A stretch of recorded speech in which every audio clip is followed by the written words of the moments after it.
Buenas tardes a todos y todas. Les damos la bienvenida a este acto de incorporación de un nuevo académico, en este caso un querido colega de la Universidad Nacional de Córdoba, el doctor Gerardo Fidelio. A propósito, le pasamos las salutaciones del rector y el vicerrector de esta casa de estudio que nos han llegado para él.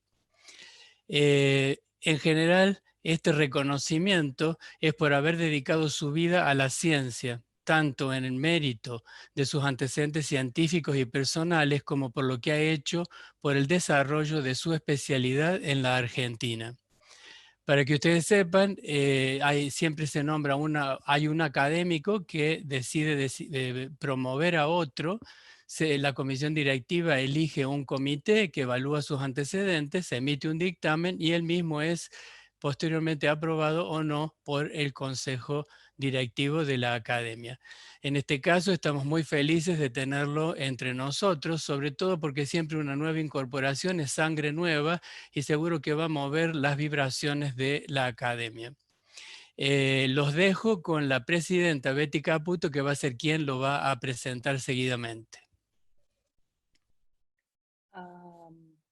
Gracias, Gabriel. Buenas tardes a todos. Bueno, como dijo Gabriel, hoy formalizamos la incorporación del doctor Gerardo Fidelio, que es un muy apreciado colega del SICIBIC. El SICIBIC es una institución de doble dependencia de la Facultad de Ciencias Químicas de la Universidad Nacional de Córdoba y del CONICET. Y es la institución donde tanto el doctor Fidelio como yo realizamos nuestras tareas de docencia e investigación. También el doctor Fidelio es un gran amigo, así que a mí me resulta particularmente grato poderlo presentar hoy. Ahora, para aquellos cordobeses que nos conocen un poco, que nos miran de afuera como institución, pero que no nos conocen a fondo, quizás les resulte un poco difícil creer que para mí esto es un verdadero placer. Porque si hay alguien con quien he discutido, he competido a lo largo de mi carrera, hemos tenido discusiones durísimas, ha sido con el doctor Fidelio, a quien nosotros cariñosamente siempre le decimos el FIDE. Pero la verdad es que yo debo agradecer a nuestra institución el que nos haya enseñado, y esta enseñanza fue fundamentalmente con el ejemplo, que las discusiones no son para pelear. Las discusiones son para llegar a mejores y más rigurosas conclusiones a través de la óptica de cada uno de los participantes que están en la discusión. Y no importa si son discusiones científicas, políticas o de cualquier otra naturaleza. Lo que sí es importante es que, finalizada la discusión, y lleguemos a un consenso, continuemos siendo tan buenos amigos como éramos antes de empezar. Y yo en ese sentido a mí me quedó muy marcado cuando yo ingresé, hace muchos años, y no voy a decir cuántos, cuando yo ingresé al Siquibic, yo los veía a los jefes discutir, pero muy acaloradamente. Por ejemplo, en los seminarios de la institución era muy común que se apasionaran tanto de la discusión que a veces hasta llegaban a expresar sus ideas a los gritos. Terminaba el seminario y se iban charlando tranquilamente como si no hubiera habido ninguna discusión. Así que sí, desde muy jovencitos aprendimos a diferenciar que el afecto y el compañerismo es muy diferente a la pluralidad de opiniones. Así que puedo decir muy tranquila que sí, es un verdadero placer para mí finalmente poderlo presentar al FIDE, al doctor Gerardo Fidelio, en su incorporación a la academia. Quizás ustedes no lo recuerden, pero en realidad teníamos todo listo para hacer el acto presencial de incorporación del doctor Fidelio el día 13 de marzo de este año.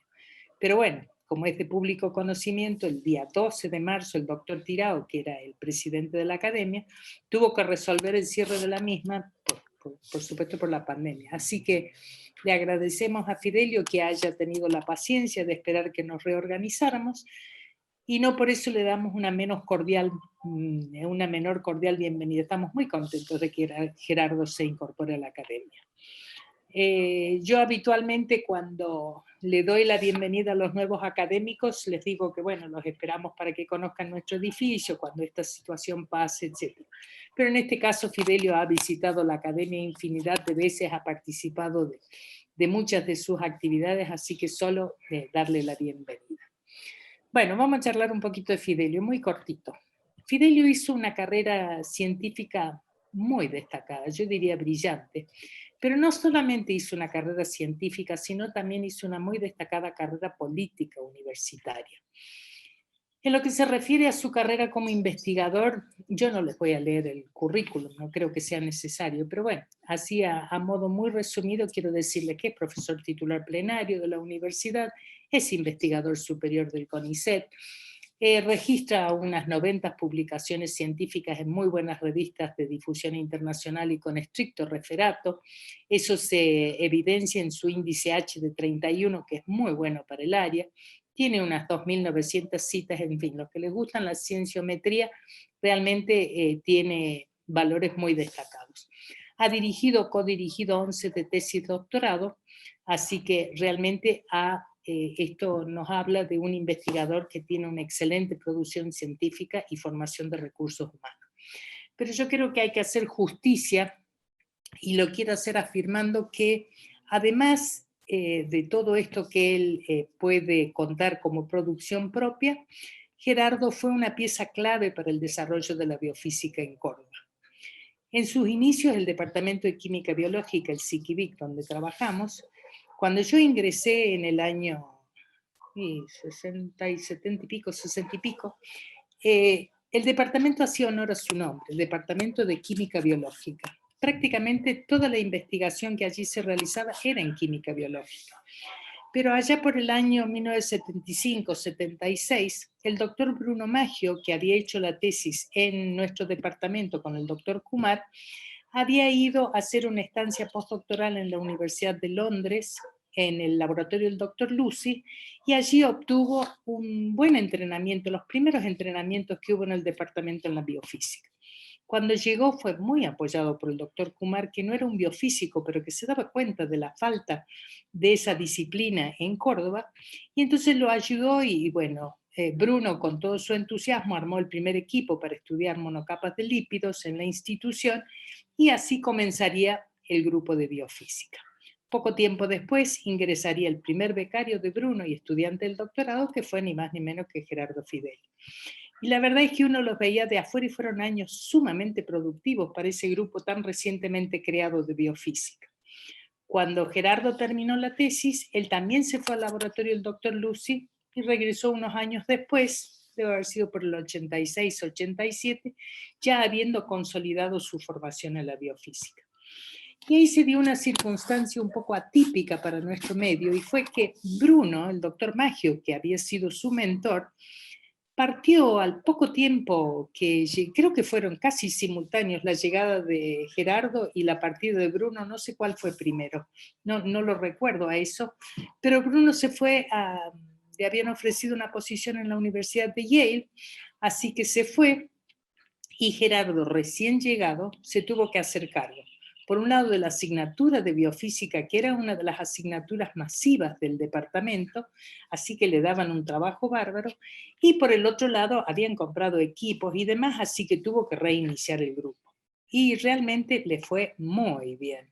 Su primer tesista, que fue el Luis Bagatoli, el doctor Bagatoli, hoy todos lo conocemos como un muy destacado biofísico, creo que se encuentra entre la audiencia, y bueno, se suma a los muchos discípulos que ya escuchamos, él dirigió 11 tesis más, gente que pasó por su laboratorio, hizo colaboraciones, en fin. Luego Bruno Maggio, el doctor Maggio, volvió al departamento allá por el año 94, creo que fue, y se sumó al equipo. Y hoy yo debo decir que los bioquímicos, los biólogos celulares y moleculares del SIQUIBIC, muchas veces nos quejamos porque el departamento creemos que se está convirtiendo más en un departamento de biofísica que en un departamento de biología celular o molecular. Pero realmente los aportes de este grupo han sido muy destacados. Bueno, y con respecto a la carrera política de Gerardo en el sistema científico, él arrancó de muy jovencito, cuando entró ya en el laboratorio, era de las personas que uno se hacía notar, discutía, charlaba, entraba en todos los laboratorios, era una persona muy, muy llana para incorporarse al grupo. Y ya siendo muy jovencito empezó como secretario de Asuntos Estudiantiles de la Facultad de Ciencias Químicas de la Universidad Nacional de Córdoba, Esa fue la primera, después fue secretario de Ciencia y Técnica de la facultad, después fue decano en 2 oportunidades, fue decano como 8 años, fue vicerrector de nuestra Universidad Nacional de Córdoba y después en tiempos intermedios director del departamento, actualmente es el director del Siquibic y como si todas esas actividades fueran pocas, también fue presidente de la sociedad, bueno, vicepresidente primero y después presidente de la Sociedad Argentina de Biofísica, y también fue uno de los directores del CONICOR. Los cordobeses van a recordar el CONICOR, el Consejo de Investigaciones Científicas de Córdoba, que hoy es el Ministerio de Ciencia y Tecnología de la provincia. Y como si todo esto fuera poco, Gerardo también pintaba. Yo no sé si todavía lo hace, pero no, ya no, me dice que no. Pero yo recuerdo que siempre me llamaba la atención un cuadrito que tenía con un caracol que le había pintado en azul y verde. Lo tenía colgado en el escritorio. La verdad, un caracol muy sencillo, pero precioso. Y no sé si hoy lo tiene todavía, porque en realidad de ese escritorio que tenía Gerardo, pasó a ser no solo su escritorio, sino también el escritorio de 2 de sus colaboradores y discípulos, la doctora Soledad Selej y el doctor Ernesto Ambrogio, que se los ve muy unidos, siempre todos trabajando juntos en el grupo de biofísica. Y bueno, Gerardo les hizo un espacio en su escritorio porque el espacio es un problema serio en el Siquirí. Así que estoy convencida de que esta academia se enriquece con la incorporación del doctor Gerardo Fidelio, y Gerardo, te doy una muy cordial bienvenida. La palabra es toda tuya ahora. Bueno, muchísimas gracias, muy generosa Betty.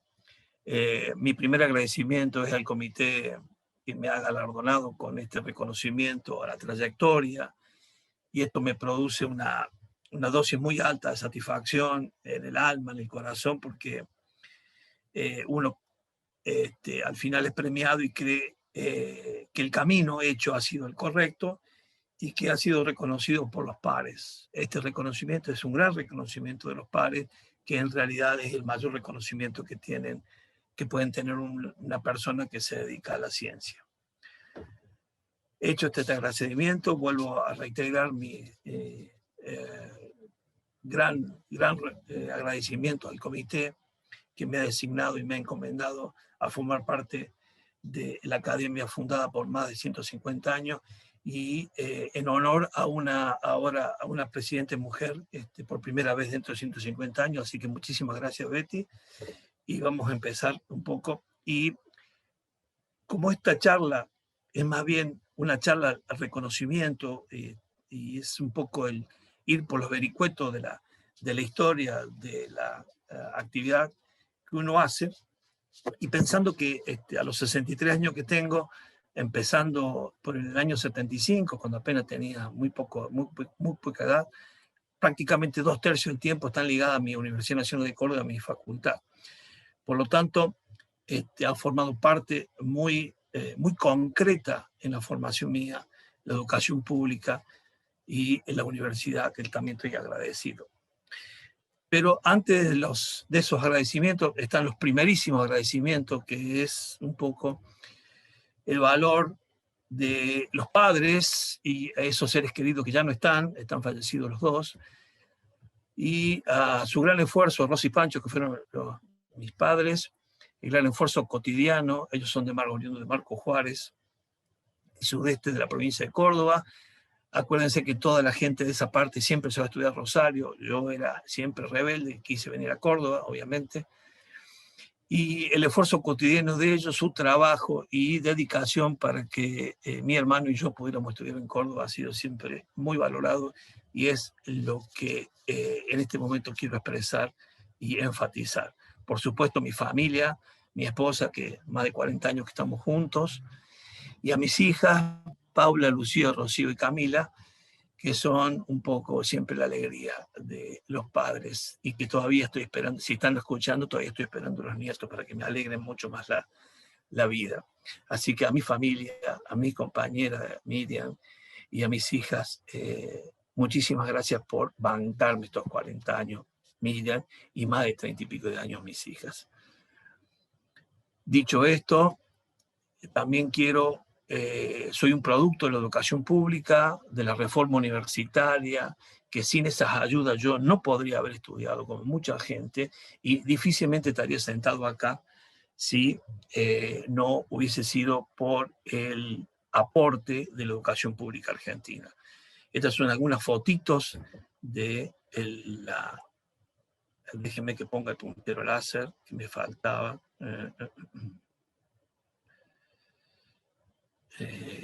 Puntero láser, puntero láser.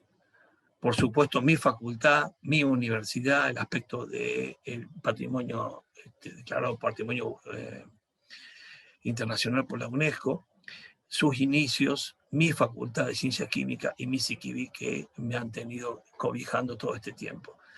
Yo quiero recordar un poquito que el escudo, que es un poco el tutelaje de todos los universitarios de Córdoba, quiero enfatizar un poco lo que dice el escudo en su escritura en latín, ut portem monem neum coram gentius, es sencillamente que dice, es para que lleves mi nombre entre la gente.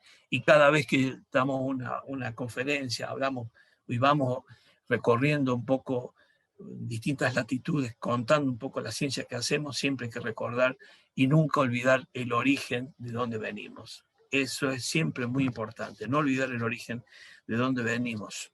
Siempre sirve para saber dónde tenemos que ir, mirar de dónde hemos venido y qué caminos hemos recorrido.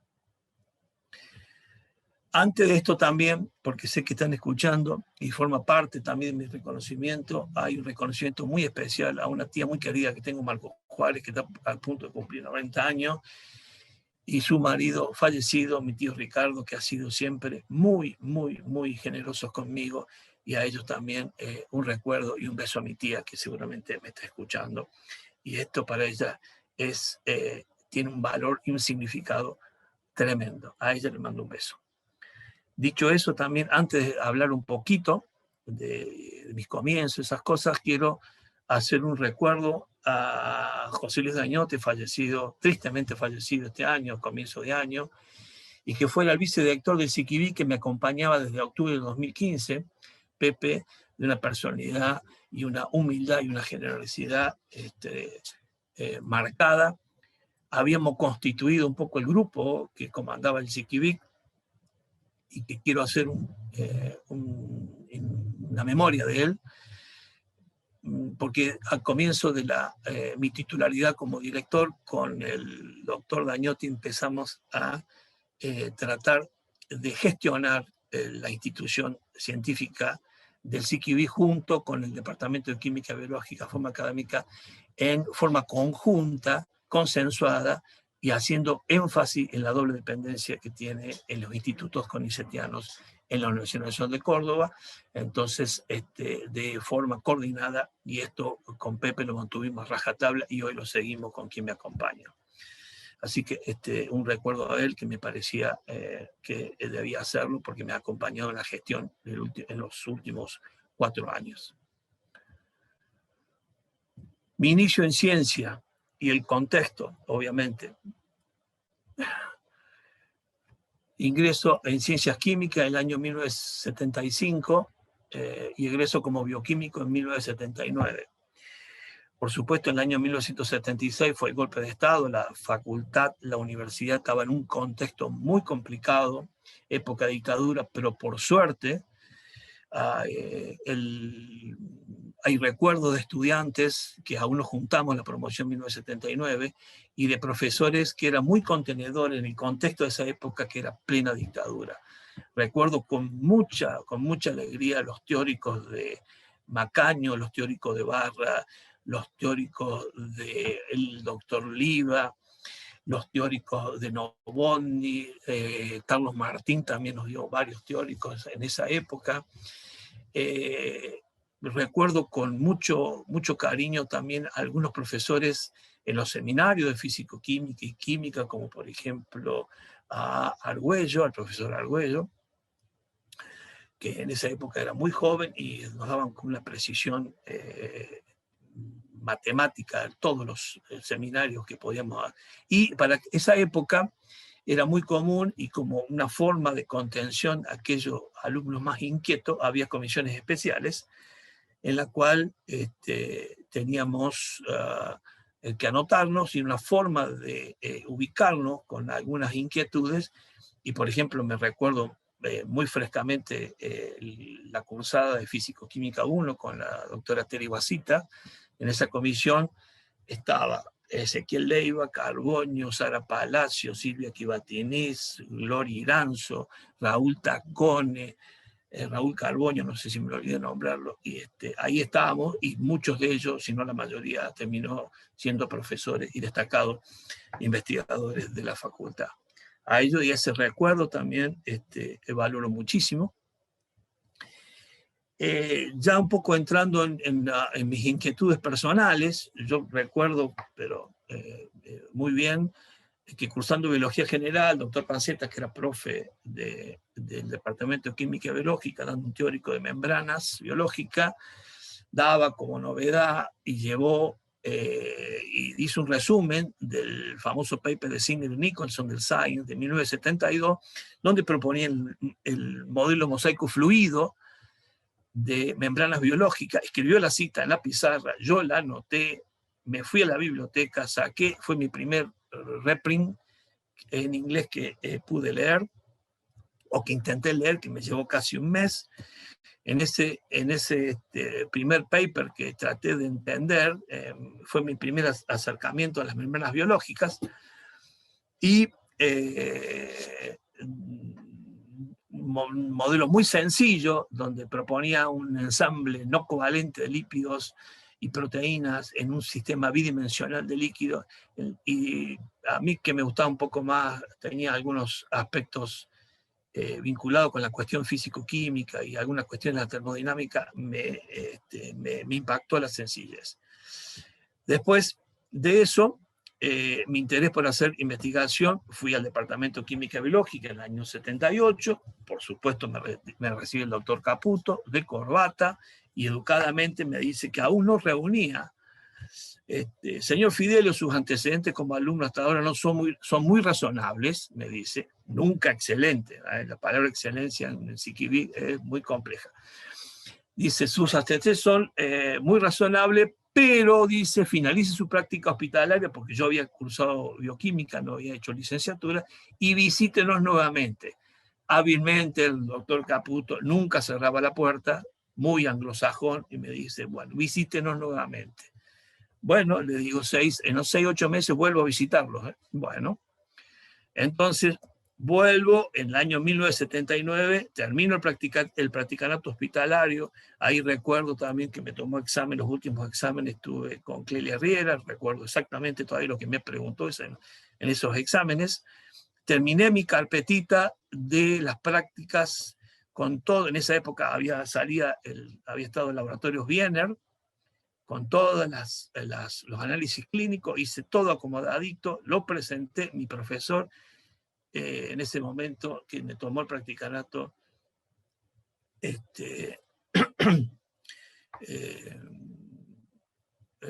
¿cómo se llama? El recientemente fallecido, se me pasó el nombre, me recibió, Mario Aldao, me recibió, me tomó el examen, me dijo muy bien su carpeta, me tomó la nota, me dio el aprobado, y ahí nomás con la carpetita archivada me fui otra vez al Departamento de Química Biológica a preguntar otra vez por el doctor Caputo, por supuesto.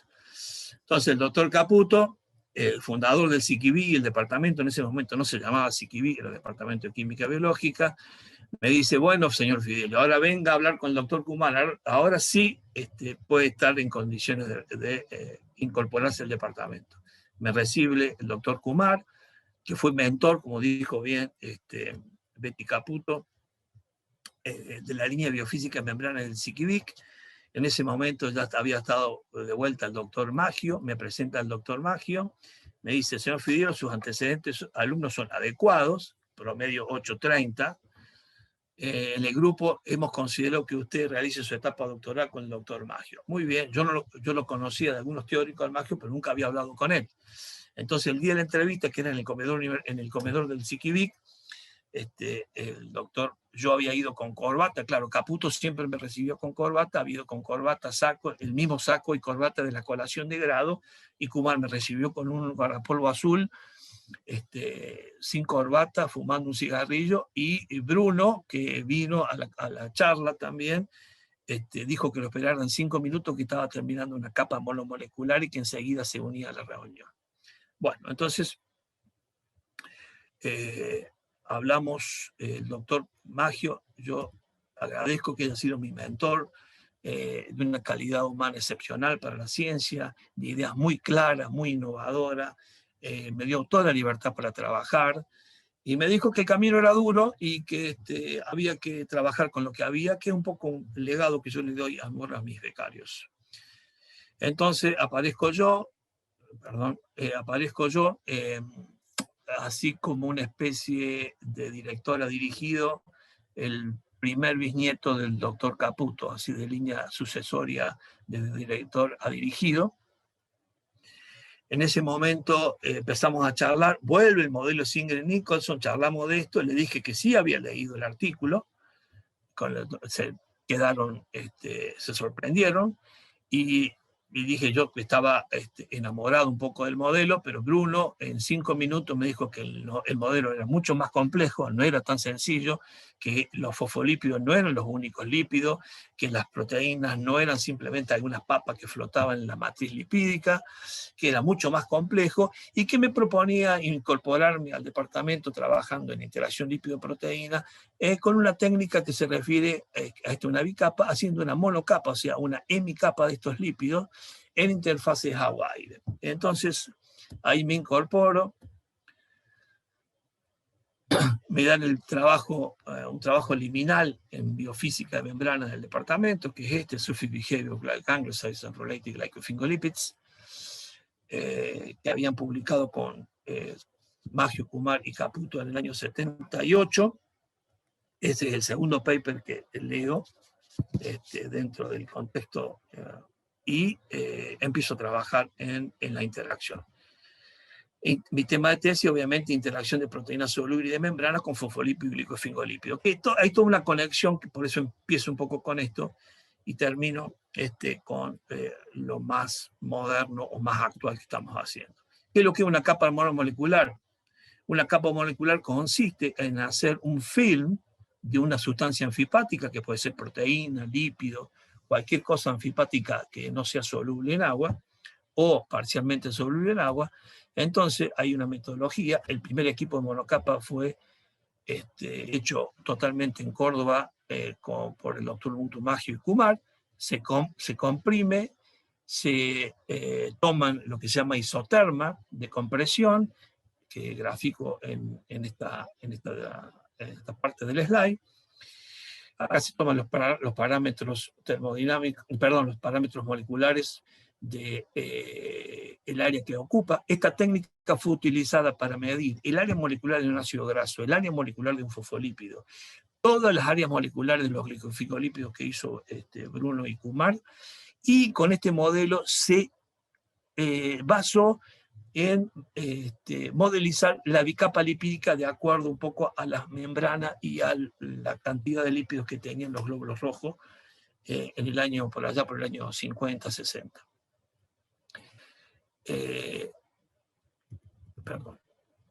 Y lo que es también importante es la máxima estabilidad. ¿Por qué digo esto? Porque vamos a ver que entre 30 y 40 milinewton por metro es más o menos la estabilidad de una membrana de bicapa equivalente, y ahí ocurren las cosas que después al final les voy a contar. Mi tema de tesis se refirió un poco a las propiedades de superficie, interacción de varias proteínas, albúmina, una proteína de membrana, glicoforina, una proteína extrínseca de proteína básica mielina, y péptidos antimicrobianos líticos. Este es un péptido que está en el veneno de la abeja, melitina de 26 aminoácidos, todas las propiedades. Y una cosa en la cual ya acá empezamos a percibir, en la cual Bruno, con su agudeza, había visto que es lo que trato de señalar ahora, que dependiendo un poco de la interfase, el ancho que se asuma, la concentración bidimensional de una proteína puede ser tan alta como hasta 700 miligramos por mililitro, impensable en un tubo de ensayo. Por lo tanto, ese sistema de membrana con proteínas muy acumuladas, muy concentradas, la única forma de poder concebirla en forma experimental, una de las pocas formas es a través de haciendo capas monomoleculares, imitando a una interfase de membrana. Entonces, en conclusión, que había algunas proteínas que tenían alta estabilidad de membrana, algunas menos, y la alta concentración de proteína en la interfase, que después lo vamos a tratar cuando veamos amiloide, y que las propiedades que se adquieren en interfase es independientemente de cómo se ponga la proteína en la superficie.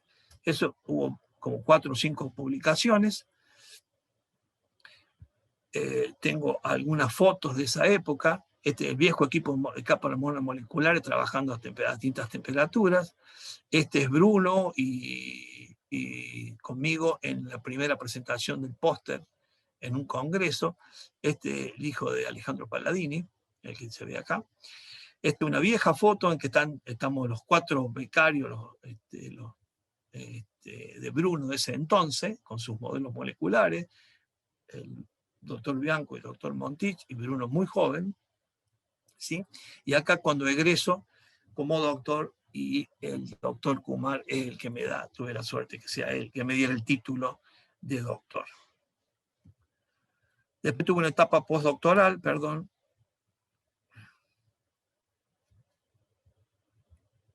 No sé qué pasó en esta diapositiva. Bueno, no importa.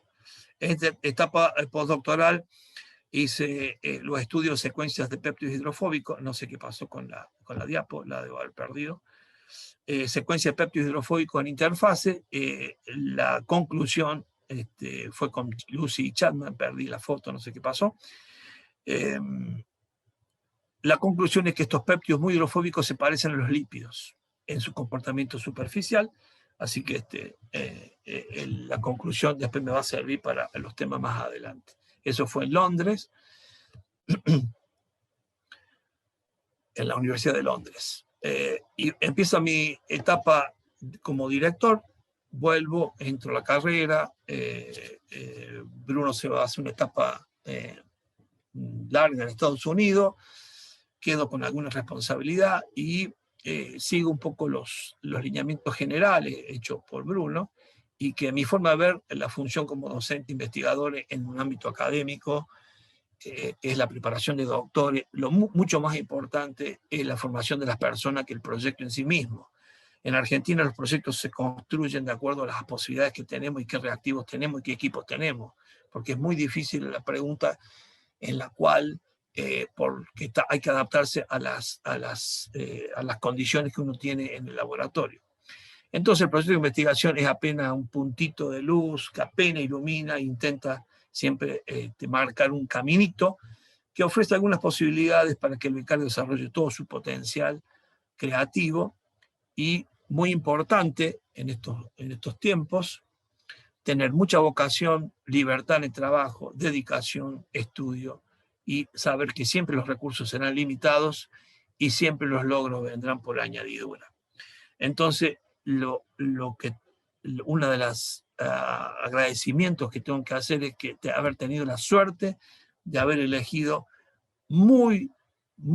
a personas que tienen una calidad, a becarios que han tenido una calidad de personas que han sido todos muy generosos conmigo, muy buenos becarios, y muy inteligentes, muy dedicados, laboriosos, trabajadores.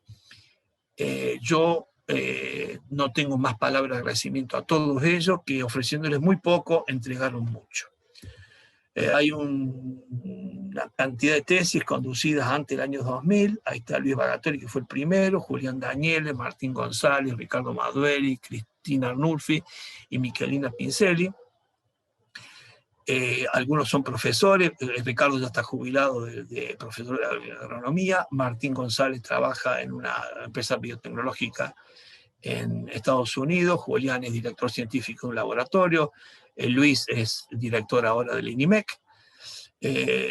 han sido profesoras. Cristina está jubilada, Miquelina es profesora en la Universidad Nacional del Sur, en el Departamento de Física. Estas dos personas son físicas, hicieron su doctorado en física conmigo en temas relacionados a biofísica, y fueron la primera vez que hicimos fósforo 31 en sistemas organizados de membrana. A ellos estoy muy agradecido, y por aquella época la reglamentación de FAMAF no admitía químicos para dirigir tesis, que yo creo que lo han cambiado eso.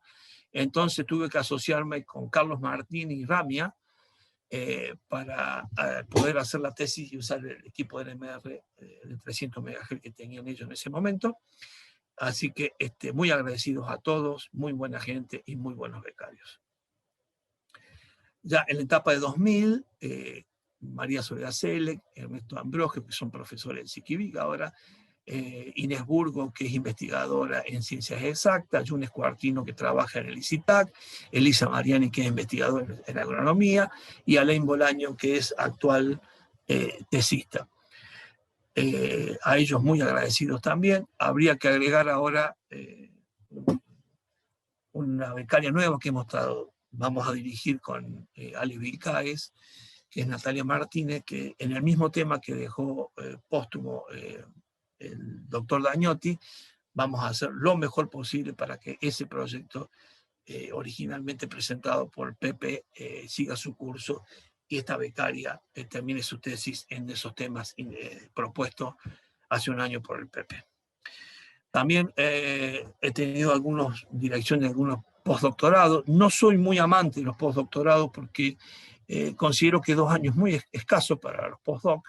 Un año toman un poco la mano, después al segundo año están pensando dónde van a seguir su carrera, y lo ideal serían 3 años, por eso prefería siempre hacer tesis, pero bueno, Sadico Sisasi hizo una temporada conmigo, después su tesis con Panceta, Benjamín Caruso se unió en 2013-2015, y actualmente Cecilia Basti, que trabaja en algunos aspectos junto conmigo y Pablo Rodríguez.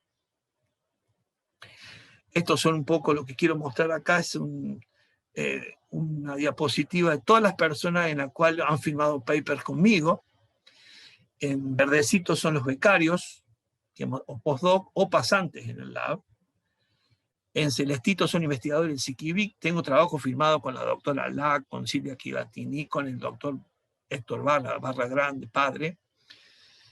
Tengo trabajo firmado también con la doctora Rossi, con la doctora Clelia Riera, en esas idas y venidas de la actividad nuestra en biofísica.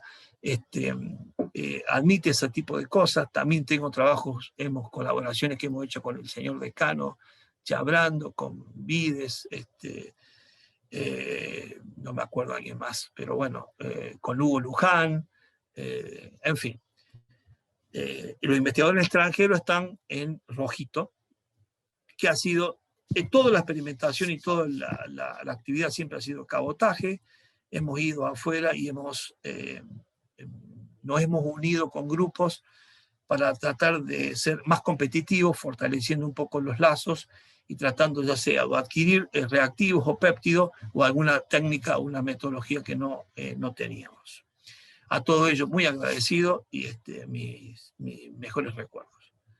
Pero como es difícil nombrarlos a todos, esta diapo más o menos un poco representan a ellos.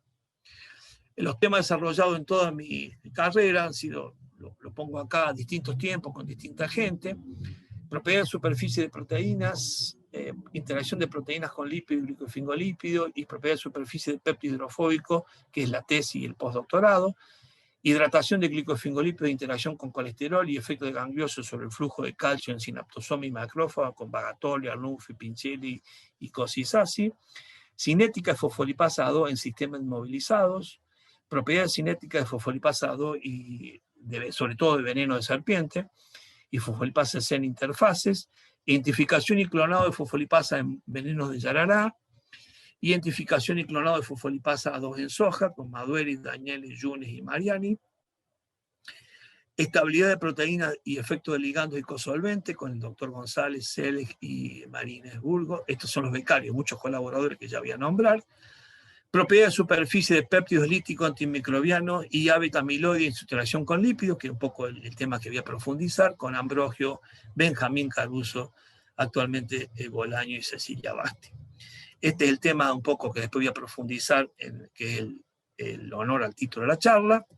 Ahora, hay una cosa que quiero enfatizar acá, que es un poco el producto de la situación, cierta viveza criolla y un poco de dedicación, coraje, y que es un poco este tema, que es estabilidad de proteína, efectos de ligando y cosolvente, en la cual acá tengo que agradecer la generosidad del doctor Carlos Argarañá, en la cual en forma conjunta hicimos un trabajo en el cual ha sido muy citado, que es la cita que más tengo con relación a mi carrera académica, y que voy a tratar un poco de sintetizar brevemente, porque en este homenaje yo quiero agradecer este aspecto, porque para mí fue muy importante. Primero, esto empieza un poco cuando falleció Federico Kumar, o antes.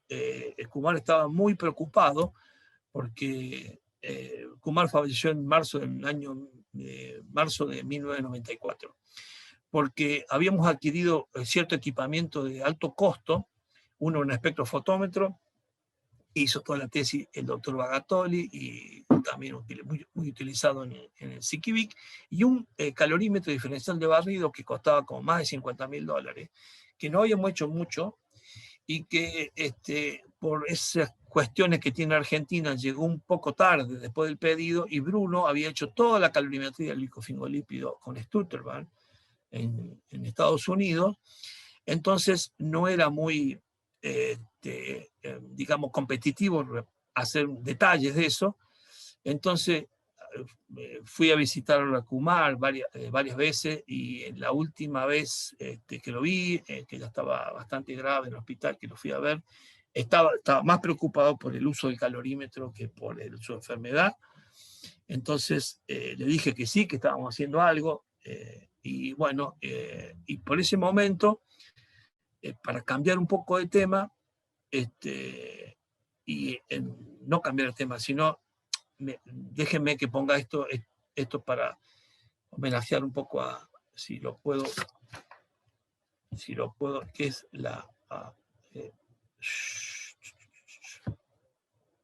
si puedo pasar yo creo que acá lo que tengo que pasar es cambiar el puntero.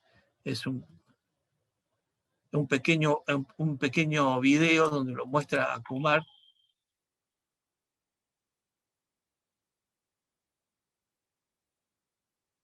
Lo muestra un poco a Kumar trabajando en el laboratorio y charlando con Macioni en la época que están haciendo la cuestión del convenio con la provincia por el test de la toxina colérica, que por el año 90 y pico, 92, 91, por ahí.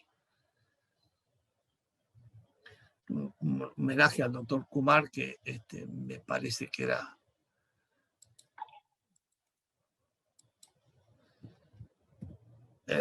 déjeme que entre de nuevo en forma de láser. Entonces, pensando un poco qué podíamos hacer con el calorímetro, y la idea, ¿no?, que los proyectos se basen en el equipamiento que uno tiene y no a veces en las ideas que puedan surgir. Había salido un paper reciente que de alguna forma ligaba la estabilidad de proteínas con efectos con ligandos. Acá tengo una proteína es una conformación globular compacta, en solución, en un estado sólido, que cuando se la calienta se desnaturaliza, y tenemos dos estados, nativo y desnaturalizado, una conformación compacta y otra totalmente desplegada. Es la diferencia cuando ponemos a calentar la alúmina de huevo y tenemos huevo duro, nativo y desnaturalizado, para hacerlo así en una comparación muy didáctica. Estas proteínas, cuando interaccionan con ligandos, bajan su energía libre, se estabilizan su conformación porque a causa de la disminución de energía libre por la interacción ligando, una cuestión termodinámica, y cuando se las calienta, su estabilidad aumenta. ¿Sí? Si uno las calienta, tiene un punto de transición, digamos, 60 grados, y en presencia de ligando sube a 60, 70 grados.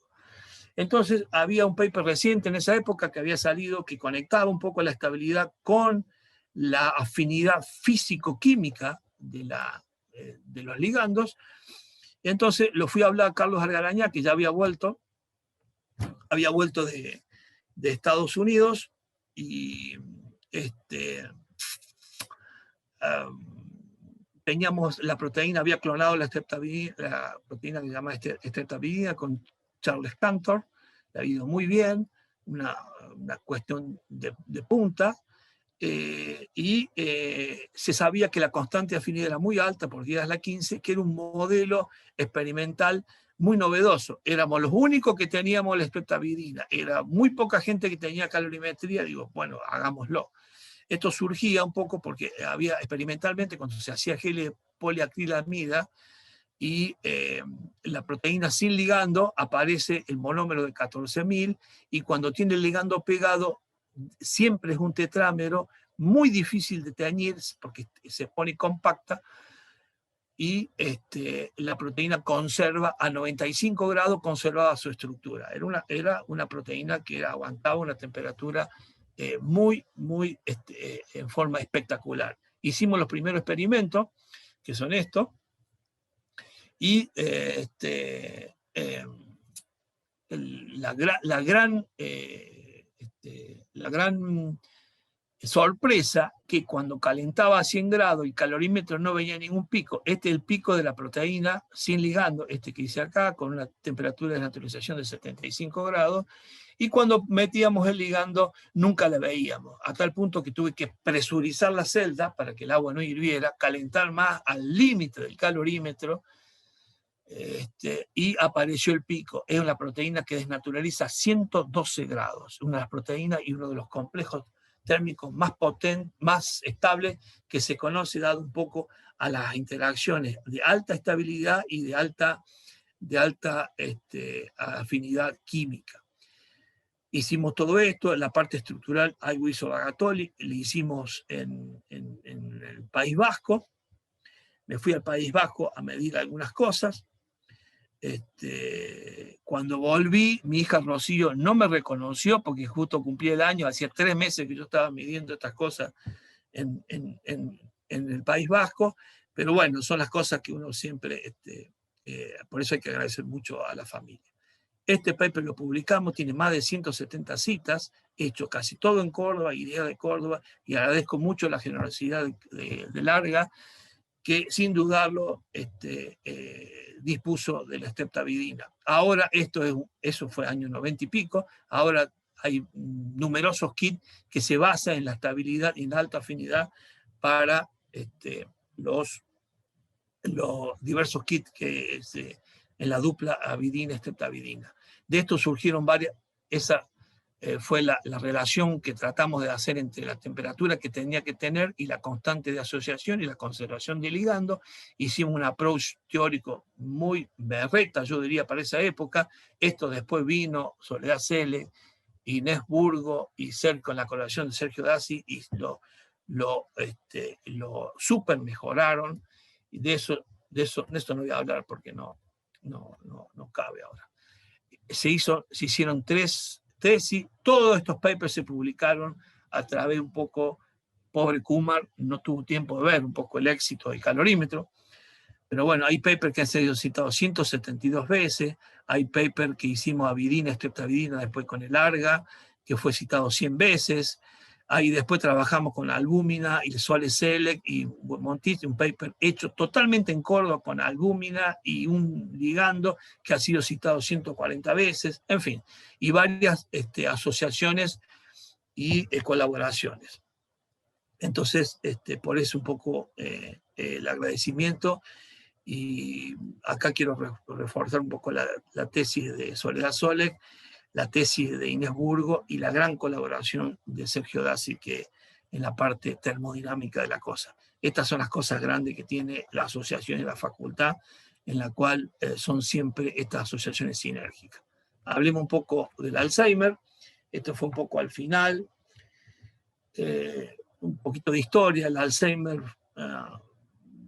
un poco nace con la inquietud de este señor alemán, se llama Alois Alzheimer, que tenía una paciente que se llamaba Augusta D., en la cual tenía un desorden, amnesia, y un desorden de escritura, un estado de demencia muy, muy particular, seguida por este psiquiatra. Cuando hace la autopsia post-mortem y ve el cerebro, empieza a caracterizar algunas cuestiones extracelulares, que se llaman placas amiloideas, y células en la cual traducidos serían como ramilletes, manojo o tangles, neurofibrilar tangles, asociados con el Alzheimer, que así dicho en forma muy rápida, se van acumulando con el tiempo, destruyen a la neurona, hay un proceso inflamatorio, van destruyendo una neurona a otra, y termina con la parte cognitiva, y el cerebro se va apagando, como se desarrolla de la parte vulvar hacia afuera, después se va apagando desde afuera hacia adentro. A 60, 70 años el 3% de personas la tiene, y cuando tenemos más de 80 años, el 40% ya, por lo menos en el mundo occidental, es la estadística.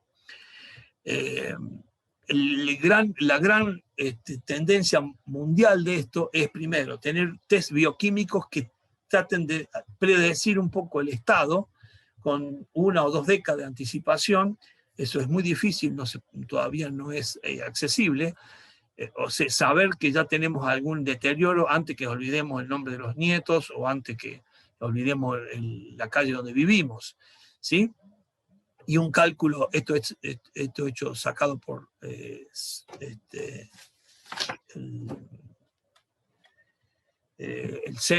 CELCO, que es una de las mayor eminencia mundial en este tema. Y una cuenta muy sencilla, más o menos 40 millones de pacientes la sufren hoy. Asintomáticos se calcula más de 100 millones de personas.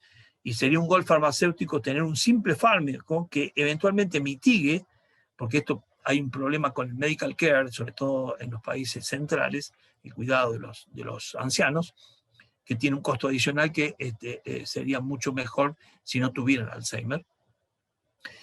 Si algo que mitigue la acumulación de beta-amiloide en el cerebro, con un medicamento que cueste, no sé, $10 por mes, $120 por año por paciente, eso más o menos refleja entre 12.000 y 15.000 millones de dólares por año a la empresa farmacéutica, de manera que la guerra por esto es total, y están muchos grupos abocados un poco a mitigar con algún fármaco la agregación de estos. ¿Qué es? Es muy sencillo, ya lo voy a sencillo explicarlo, ¿no es cierto? Hay una forma hereditaria, una forma esporádica. Hay una acumulación de un péptido que se llama A-beta 40 y A-beta 42, que hay una distrofia a nivel de la membrana celular. Hay varias hipótesis. Yo sigo la hipótesis o consenso que se llama hipótesis beta-amiloidea.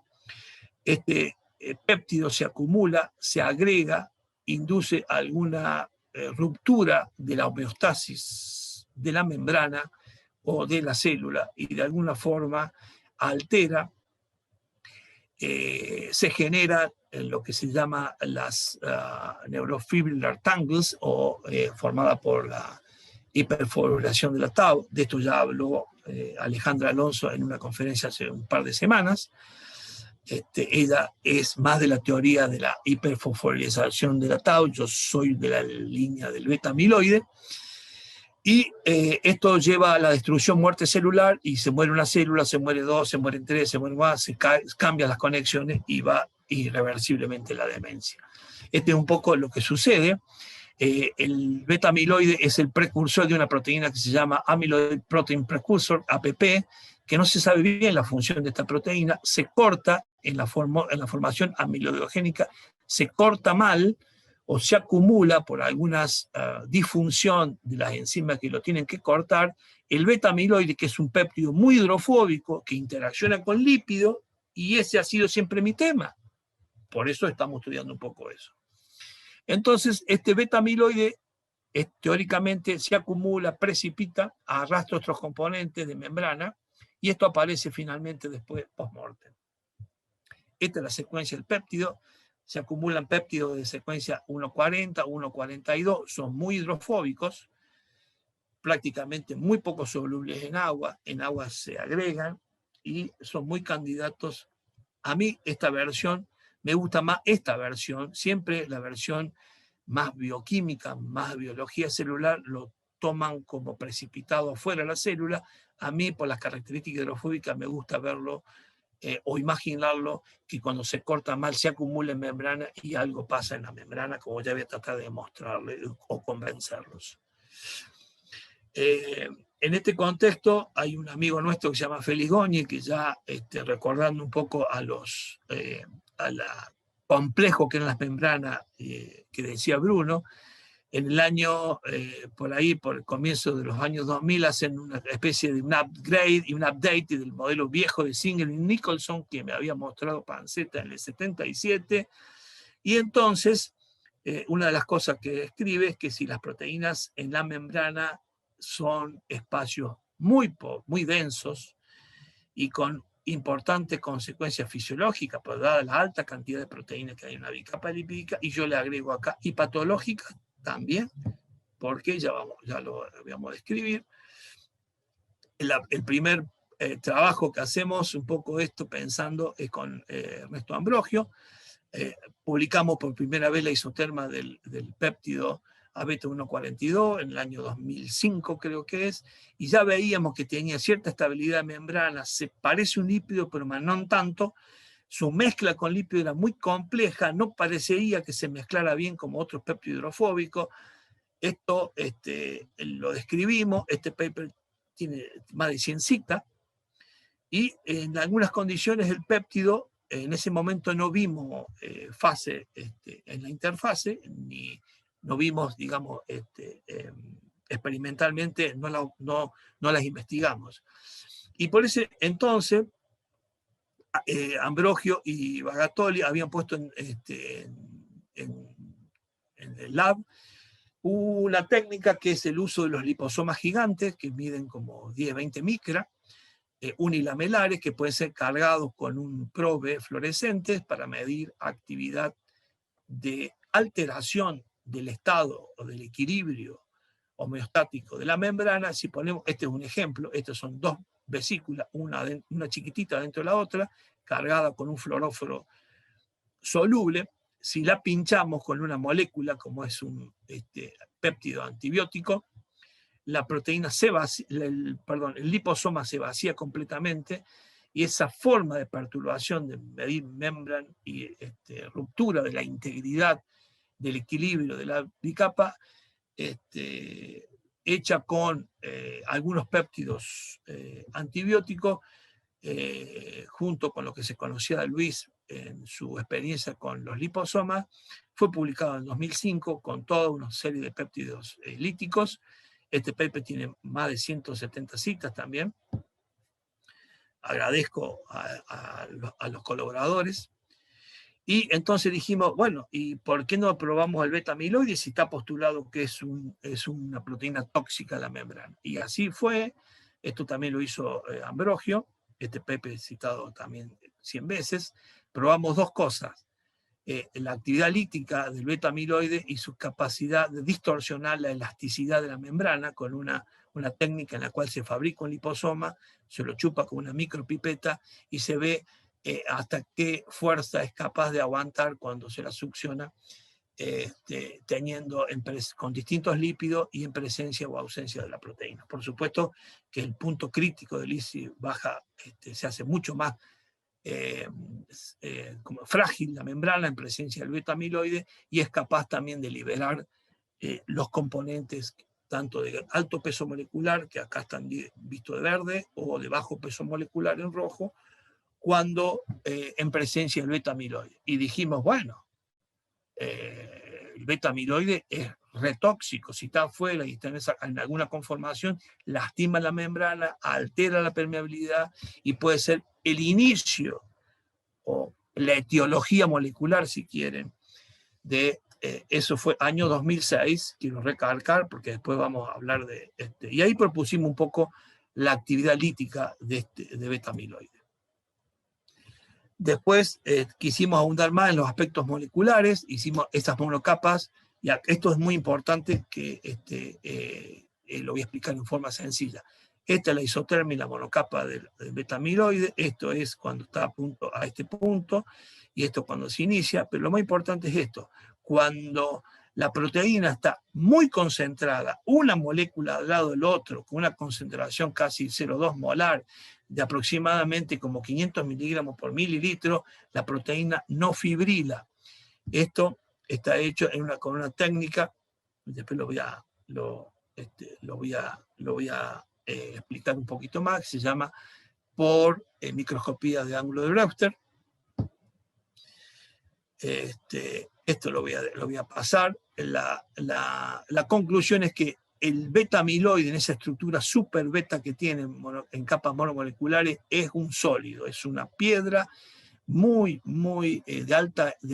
con alta reología, parecido a los lípidos más duros, de manera que ya teníamos alguna idea de cómo se comportaba esta proteína cuando estaba pura, muy diferente a un péptido lítico como melitina, de manera que entonces los mecanismos podían ser de perturbación de la membrana diferente a lo que era un péptido lítico. Esto lo voy a pasar. Y acá viene lo más interesante. Esto es un poco lo que se llama microscopía de ángulo de Brewster. Uno tiene una monocapa, pone los lípidos, las proteínas formando un film, y le pega luz, un láser a un determinado ángulo, eso refleja, y si hay inhomogeneidad de distintos tipos de fase o alguna perturbación del estado homogéneo de la interfase, se puede ver a través de microfotografías en el nivel microscópico. Entonces, cuando mezclamos un lípido dimetilfosfatidilcolina, que es un lípido típico líquido, con beta-amiloide, a medida que íbamos comprimiendo, se iban formando esta especie de fibras, que nos sorprendió gratamente, obviamente, porque, bueno, dijimos, bueno, el lípido es capaz de inducir fibras amiloides. Esto es una fotografía un poco más a mayor escala. Fíjense, esto es pura proteína, nada de fibra. Acá la proteína está al 10% en área con el lípido, ¿sí? El lípido es prácticamente la fase mayoritaria y muy poca proteína, sin embargo, no le gusta el lípido, no se mezcla con el lípido, hace una fase distinta y fibrila o forma esta estructura que para nosotros es...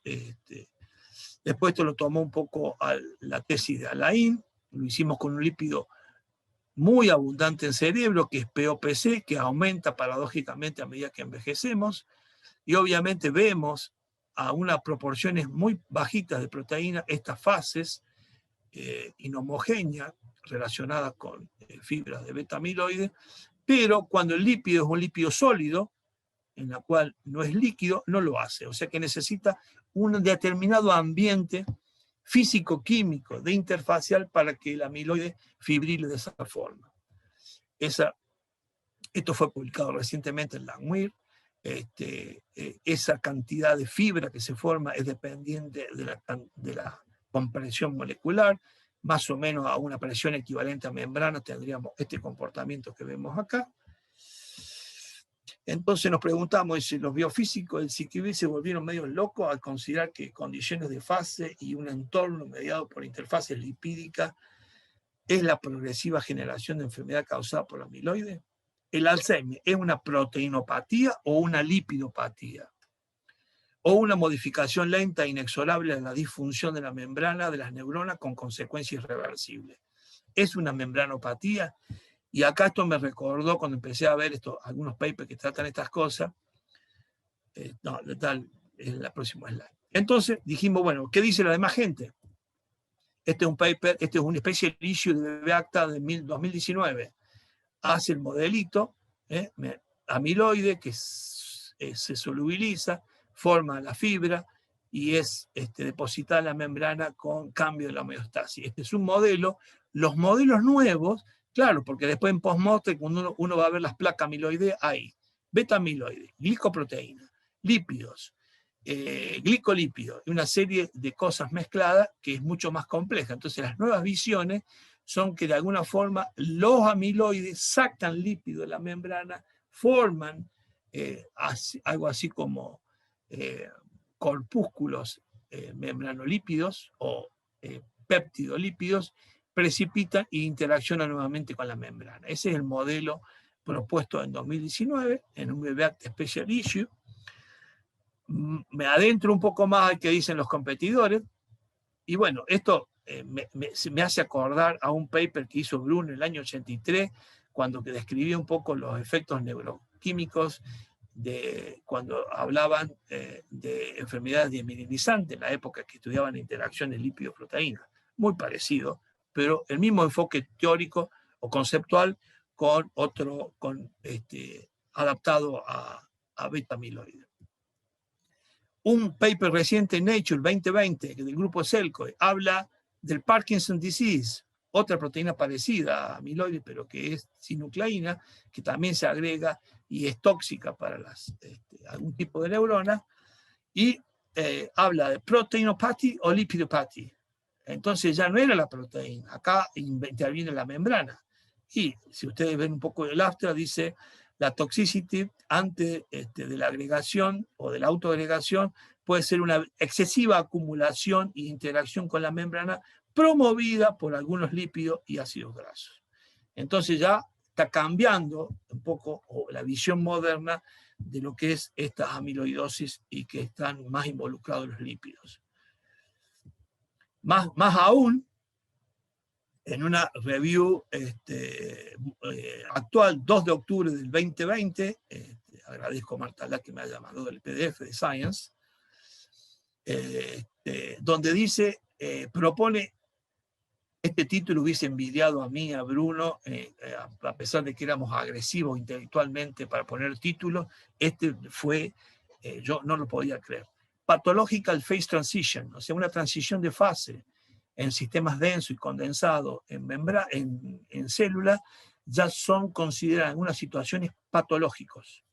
Bueno, fijémonos que dice un poco, acá un pedacito, dice que enfatiza 2 conceptos, el dynamical arrest, o sea, cuando se pierde el efecto buffer de algún tipo de interacciones y que la proteína acumulada cambia el entorno y por alguna razón cambia hacia una fase que va a un estado patológico. En este paper lo que ponen como modelo, 2 modelos, el clásico, la diffusional protein, puede ser alfa-sinucleína o lo que quieran, o beta-amiloide, tiene alguna nucleación, la nucleación después tiene un molde, un template, se hace la fibra y esta fibra de alguna forma es tóxica. La forma moderna que este autor propone es de que estas condiciones de acumulación de proteínas que son de alguna forma, producen alguna patología, cambia las condiciones de equilibrio de esa proteína en un, ¿cómo se llama? En un volumen particular de la célula, cambia el estado, lo que llaman heterotípico, y va a un cambio de fase. A esto le llaman fase patológica o cambio de pathological phase transitions. Da un término bastante más físico-químico. Y yo me pregunto, ¿y lo que tenemos nosotros no es también un cambio de fase, de una fase de una proteína, un arreglo a otro arreglo? Bueno, entonces estamos tratando de... nos faltaba un experimento más, que es lo que muestro ahora. Lo siguiente es, todos estos amiloides en solución necesitan algunas circunstancias para que se haga la fibra, agitación, temperatura, cosolvente, cosas raras. Nosotros lo obteníamos en un segundo haciendo una monocapa, en un minuto haciendo una capa monomolecular y sin ninguna situación drástica ni mecánica ni química. En unas condiciones mucho más fisiológicas. Nos faltaba un experimento porque hay un compuesto que se llama TOT, que es sensible únicamente a proteínas que están agregadas en forma de amiloide, y que nos faltaba ver si esos amiloides que veíamos en la superficie eran TOT positivas. Hicimos los experimentos, esto es lo que hemos publicado, ¿sí? Toda una adaptación para sacar la monocapa de la interfase, teñirla con TOT y verla. Cuando ponemos TOT solo no hay, cuando ponemos lípidos solo no se tiñe, cuando ponemos proteínas solo no se tiñe, pero cuando le hacemos la mezcla en la cual de 2, 5, 10% de proteína en la mezcla, aparecen las fibras y son TOT positivas. Esto nos dejó mucho más confiado, más seguro de que estas fibras son tipo amiloidea que se forman. Esta es una fotografía hecha por Atomic Force Microscopy, con el equipo que hay en físico-química. Agradezco a ese departamento y a sus técnicos que hemos podido hacer esta investigación. Y lo que me falta, que es lo nuevo, es, bueno, ustedes son expertos en gangliosidos. Los gangliosidos han sido involucrados en amiloide y está muy, ¿cómo se llama? Dudosa la cosa. Hay algunos dicen que los gangliosidos inducen la amiloide, hay otros dicen que los gangliosidos en realidad desfavorece la formación de amiloides en membrana. Entonces, ¿qué hicimos? Experimentos estáticos, mezclamos gangliósidos, y esto es el típico con fosfolípido. Ya cuando metemos un poquito de gangliósido, las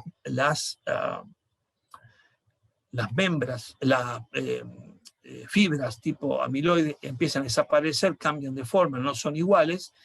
Esto lo estamos completando, no lo tenemos terminado todavía. Y quisimos hacer una forma más dinámica, que se la quiero mostrar, que la estamos perfeccionando. Claro, la pregunta, ¿esto es dinámico o es una vez que se forma es irreversible? Y bueno, sacudiendo un poco la cabeza cómo podíamos hacer esto, la tecnología que tenemos lo permite. Hacemos una tapa monomolecular separada por una barrera. De un lado ponemos lípidos gangliósidos, de otro lado formamos las fibras, levantamos la barrera, miramos qué hay acá primero con el microscopio de ángulo de Brewster, levantamos la barrera, por gradiente de tensión superficial las interfaces se mezclan, pero no se desorben, y aparentemente las fibras cambian el estado y por lo menos no muestran la misma apariencia que tenían en la formación. De manera que lo que nos dice esto, que estoy muy entusiasmado con este experimento, es que dinámicamente pueden ser realizados con interacciones laterales. Bueno, y las conclusiones finales: beta amiloide induce inestabilidad en liposoma gigante, aumentando la fragilidad de la bicapa lipídica. Por lo tanto, puede ser ya puesto como neurotóxico. Beta amiloide incrementa la permeabilidad del liposoma gigante, tanto de soluto de bajo peso molecular como de alto peso molecular. Amiloide sin lípido forma interfaces monomoleculares con características de film sólido, de alta riología, con muy baja difusión lateral y no forma fibra. Así que ese cuento que muy arraigado, que hace falta una gran concentración de proteína para hacer fibra, nosotros vimos que eso no es suficiente en la interfase. Hace falta alguna característica que le da el lípido. Beta amiloide puro altamente concentrado en interfase y con alta interacción intermolecular no forma estado fibrilar, empaquetamiento es TOT negativo, y los fosfolípidos en estado líquido induce la formación, pero no si el fosfolípido está en estado condensado, con característica TOT positiva. Y por el momento, gangliósido actuaría como antiamiloidogénico en interfaces organizadas. Eso sí, ahí está. Ahora, eso es todo lo que tenías para contarle, parte de mi vida y parte de la parte experimental. Muchísimas gracias por la paciencia. Y estoy a disposición si quieren que haga algún comentario o alguna pregunta. Bueno, yo voy a empezar agradeciéndote, Fide, La verdad me encantó el viaje por el tiempo del Siquibik y ver que las monocapas siguen dando resultados realmente muy interesantes. Yo no te conocía toda esta última parte de la historia, así que te felicito. Y bueno, si alguien quiere hacer un comentario, pueden levantar la mano o pueden escribir en el chat. Yo voy a ir mirando. Por de pronto tenemos, a ver, felicitaciones de José Luis Bocos, de Mario Guido, de Miriam Strumia.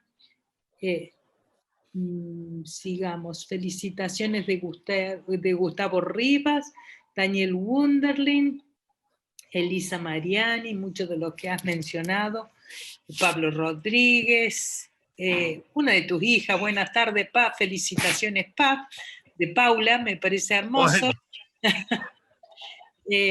Buenas tardes a todos, un placer saludar al doctor Fidelio o el doctor Tirao, que nos acompaña hoy. Felicitaciones, Fidelio, de Carlos Condat, que va a ser nuestra próxima incorporación dentro de 15 días también. Me gustaría hacer, Betty, me olvidé un pequeño detalle. ¿Sí?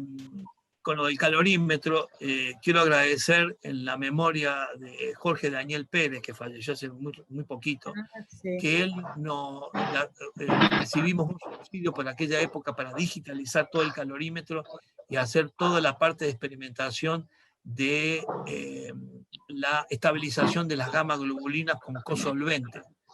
Si ustedes miran, o cuando las gamas globulinas que se inyectan, que se venden en todo el país, fabricadas por laboratorio hemoderivado, necesitan un pasaje por estabilización, o es un pasaje en temperatura de 10 horas a 60 grados. Para eso hay que poner toda la gama globulina en sorbitol.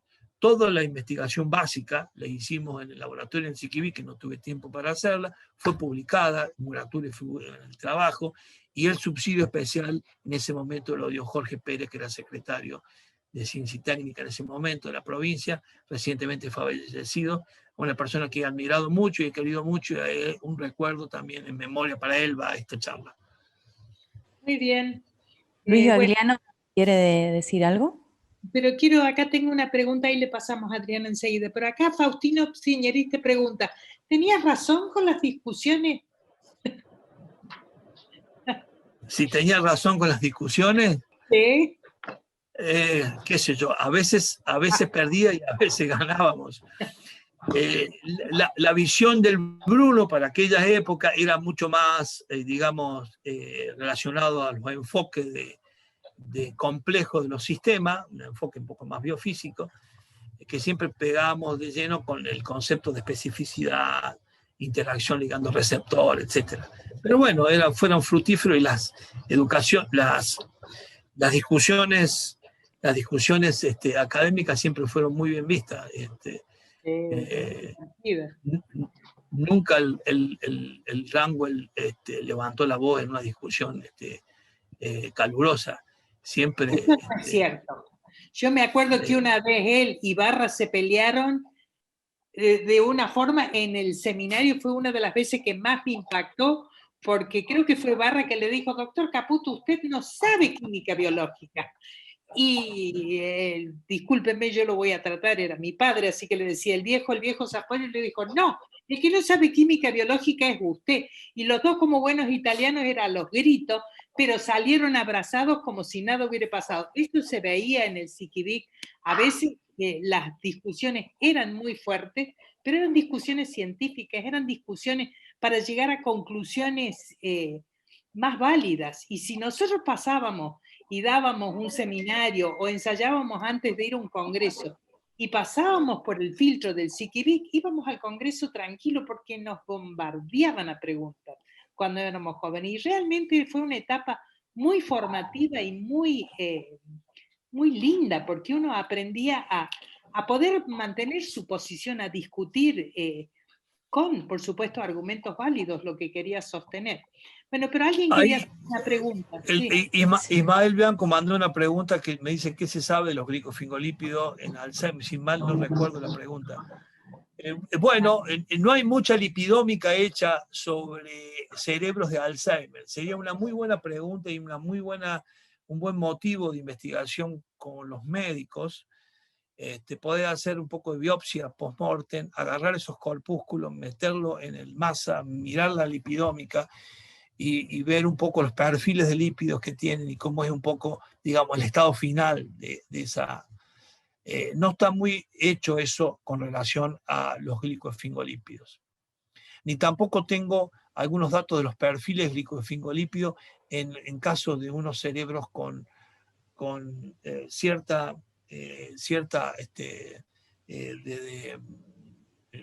demencia con los normales. Eso no está hecho y sería muy bueno hecho. Creo que, fíjate que no con glicoesfingolípidos, pero Alicia, ¿cómo se llama? La Ale Alonso presentó la gran diferencia en que había en las demencias de los jugadores que hacían fútbol americano, ¿no? Que se golpeaban la cabeza y tenían unos perfiles bioquímicos totalmente distintos, inflamados con el tiempo, pero no sabemos, yo por lo menos, de estos cerebros con Alzheimer avanzado. Otra cosa, la trisomía 21, o sea, el síndrome de Down, la APP esta, la proteína precursora de amiloide, tiene está en el cromosoma 21. De manera que aquellas personas que tienen síndrome de Down tienen mucho más chance de sufrir Alzheimer que las personas que no tienen síndrome de Down. Entonces, alguna relación directa con la proteína y su acumulación hay. Pero claro, es una proteína de membrana y siempre hay un todo, ¿no? La membrana pierde su homeostasis por alguna razón. Y las razones, hay algunos que dicen son phase transition, hay algunos que dicen son los lípidos, hay otros que dicen que es la fibra, hay otros que dicen que es la tau fosforilada. En fin, están todos los cañones apuntando para alguna forma mitigar este efecto. Disculpe, doctor Fidelio. Luis Gagliano quiere hacerle una pregunta. Luis. No, más que pregunta, quiero felicitar a Gerardo por su ahínco en seguir esta investigación en una enfermedad que hoy por hoy nos está afectando a gente muy de cerca y lleva mucho sufrimiento humano. Es muy interesante todo lo que has dicho, aunque es muy difícil seguirte, sobre todo un médico general como soy yo, ¿viste? Pero yo creo que trato de aplaudir tu empeño y que continúes con todo esto porque nos hace mucho bien. Al mismo tiempo quisiera rendir un homenaje a una profesora que tuvimos en la carrera docente, que es la doctora Fabro, que nos enseñó todo esto de la ingeniería biomolecular, la tracción, y que tanto estaría en boga ahora por el asunto de la pandemia. Gracias, doctor Fidelio. Muchísimas gracias. El asunto es encontrar, hay alguna relación con algunas dietas, por ejemplo, las dietas de los hindúes, algunas dietas orientales tienen bajo nivel de Parkinson, que está asociada con algunas características, la curcumina, hay algunos elementos que producen in vitro inhibición de la agregación del beta-amiloide y es posible que tenga algún efecto a muy largo plazo involucrado en la dieta. Pero esos experimentos no están confirmados. Es muy difícil en laboratorio experimentos de muy largo plazo asimilable a algún componente dietal. Y además tiene que pasar la barrera hematoencefálica, ¿no? Hay algunas preguntas más en el chat. ¿Quién tenés? Si no, yo quiero decir que no puedo leer todas estas felicitaciones porque realmente muchísimas se las vamos a grabar y se las vamos a hacer llegar a Gerardo. Solo hacer énfasis en que tu familia claramente te quiere y te acompaña mucho. Tenés uno de Matías Fidelio, qué grande, padrinazo. Ese sobrino hincha de Talleres, sí lo conozco, sí, hijo de Pascual. Después le mando un abrazo. Mucho orgullo total de Rocío, Después tu hermano Pascual también, a ver, lo perdí, pero andaba por ahí uno de Pascual. Otro de agradezco Paula, mucho. grande, Pa, orgulloso. Bueno, siguen, hay muchísimos. Quiero hacer una Pero pregunta. quería algunas preguntas, Maite. Quiero hacer una pregunta. Sí, dale. Está el trabajo de las monjas, Fidelio, en donde el beta amiloide no se forma si es que no hay un derrame cerebral asociado a la formación del beta amiloide. Es un trabajo muy viejo que se hizo con 120 autopsias en San Francisco. Y eso viene un poco a los de los hindúes que comen la cúrcuma, que es un anticoagulante, lo que estaría en favor de que no hay un derrame, y entonces por eso pueden tener menos, porque comen cosas que no asocia la agregación con la coagulación en el trabajo ese de este hombre en San Francisco. Puede ser no lo conozco ese paper, pero si me lo hace llegar, usted que tiene acceso a Nature y Science. Lo voy a pensar. Bueno. ¿Qué, Maite, tenés preguntas? Sí. Hay una pregunta de Luis Bagatoli. Luis. En el caso de los efectos de los glicoesfingolípidos, ¿sería relevante el tema de la hidratación? Bueno, el tema es la pregunta que siempre nos domina desde el punto de vista de la calidad de agua que hay en la interfase, que nunca es igual al agua que conocemos en el BUC. La célula y los estados concentrados tienen agua que tienen algunas calidades que pueden cambiar según los entornos. El hecho de que los líquidos tengan alguna acción y los lípidos condensados no, hace suponer que la calidad de agua interfacial tiene algún rol. En el trabajo publicado en la UNIR lo pusimos eso, el referir no lo criticó, lo pusimos, pero tenemos no más que armar los equipos y medir la calidad de Laurdan que está cuando el sistema precipita en forma de agregado y cuando no lo hace. Yo sospecho que sí, que la calidad del agua tiene mucho que ver en estas inducciones de fibra, cuando la proteína está confinada y tiene que modificar su interacción por el entorno. Sí creo firmemente que las calidades de agua que puedan ser modificadas porque ahora le aporto un glicolípido que está muy hidratado en su grupo polar con alguna... bueno, vos has hecho la tesis en eso, sos un experto en... los ganglios sí tienen una particularidad de hidratación muy particular que, como sabés, y que hemos hecho esa cosa juntas, también eso interfiere en la cinética de enzimas que van a comer los fosfolípidos. La calidad del agua, la interfase tiene mucho que ver, que es una de las cosas que vamos a ver si la podemos dilucidar.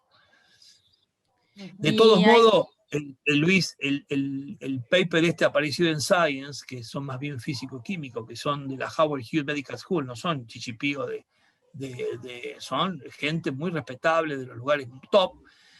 Dicen que esos cambios si querés, en los estados heterotípicos que ellos llaman, que similarmente serían estos estados de asociación e inducción, si querés, para extrapolarlo a lo de Lin, esos cambios bruscos en el entorno heterotípico, está puesta también la tensión superficial, el cambio de calidad de agua, la temperatura y otras cosas, pero la célula es isotérmica, a medida que los cambios tienen que ser dados por alguna otra cosa. Así que la calidad de agua en el entorno tendrá mucho que ver, aportada por interfaces, en este caso de los lípidos. El hecho de que a mí siempre digo, por lo que uno conoce de proteínas de membrana, péptido hidrofóbico, a mí siempre me llamó la atención que el péptido del amiloide cortado, o sea, el beta amiloide, el péptido disfuncional, lo dejan soluble, y eso es insoluble, ¿no? Tiene más afinidad la membrana que una hormona. De manera que yo nunca le creí ese esquema tipo de dibujito animado, cartoon, puesto que sale la membrana, precipita y después para mí es un entorno en el cual está involucrado la parte de la interfase lípido-proteína. Definitivamente. Sí, sin duda, bien razonable la explicación. Gracias, Fide. Felicitaciones, che. Maite, ¿algo más? Y hay una pregunta más de Silvana Rosso. Los ensayos con gangliósidos también explicarían el mecanismo celular de los gangliósidos en las enfermedades neurodegenerativas. Bueno, no me animaría a decir tanto. Lo que sucede es que las alteraciones pueden darse por una o varias causas. No sé, los gangliósidos han sido muy, ¿cómo se llama? Tenían mucha potencialidad por allá, por los 80, los 90 como medicamentos, pero eran terriblemente antiinflamatorios. Nosotros los probamos. Parte del experimento que hice con Clelia Riera y con Silvia Correa era medir la actividad antiinflamatoria. Los gangliósidos inhiben la anidación del tripanosoma cruzi cuando los medimos con Hugo Luján.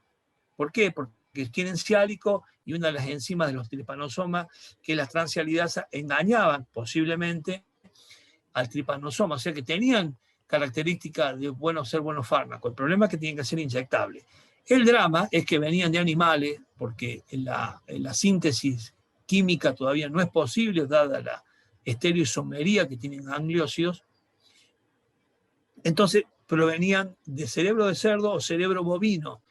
Y cuando salió el problema de los prions, de los priones, que es una cosa, una alteración por una especie de alguna proteína, o le llaman fotocopia molecular, los gangliósidos fueron prohibidos y nunca autorizados ni por la FDA ni por la entidad regulatoria europea.